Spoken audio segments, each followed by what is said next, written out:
This story is about a time when my teacher this year told us a story about how our semester was going to go. Now, when I first signed up for this class, my friend told me that I was in for a long semester because the teacher was insane. And I just brushed it off because I was sure she was exaggerating. Then I got to the class, and the teacher started talking.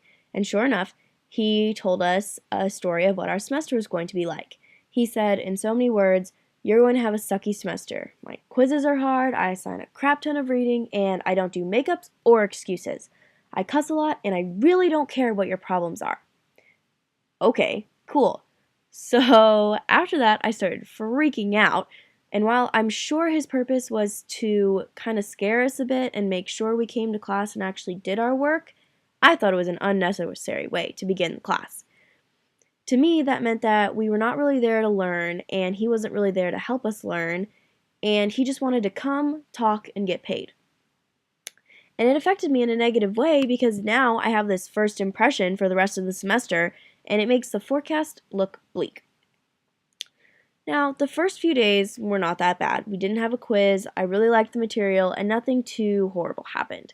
However, when I got my first quiz grade back, it was horrible. I was extremely disappointed. I got a 4 out of 10. That doesn't happen. I don't get Fs, okay? That's not me. And so I didn't know how I was going to go about this when my mom inevitably found out because for some weird reason she always knows my grades.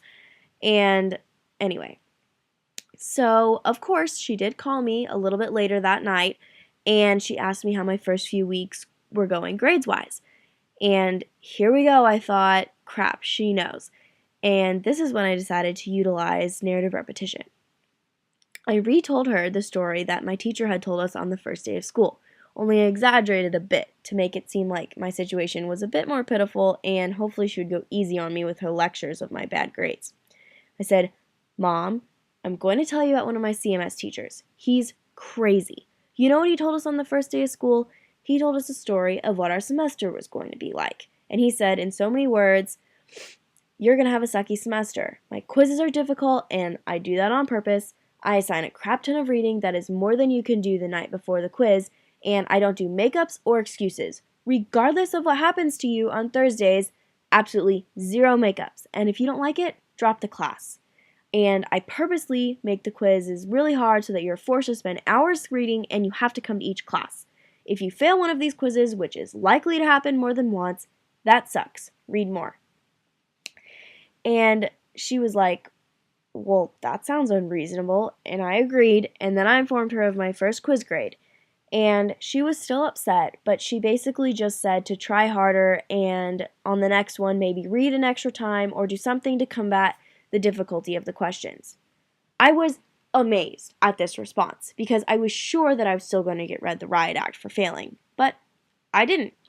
And this is when I realized the true power of telling a story that someone else has already said, because you're able to shift the blame onto somebody else, which is probably morally wrong in most cases, but in this case it helped me tremendously. Now, while I amplified how hard he said the class was by a smidge, I didn't really change the story. I was still able to have my mom understand how I was feeling about the quiz and the class. Therefore, I was off the hook for a bad grade, and my purpose in deflecting her anger had worked. Of course, I did exaggerate. However, in my opinion, sometimes that's okay, because as long as you don't change the initial story, personalizing it is the best way to go.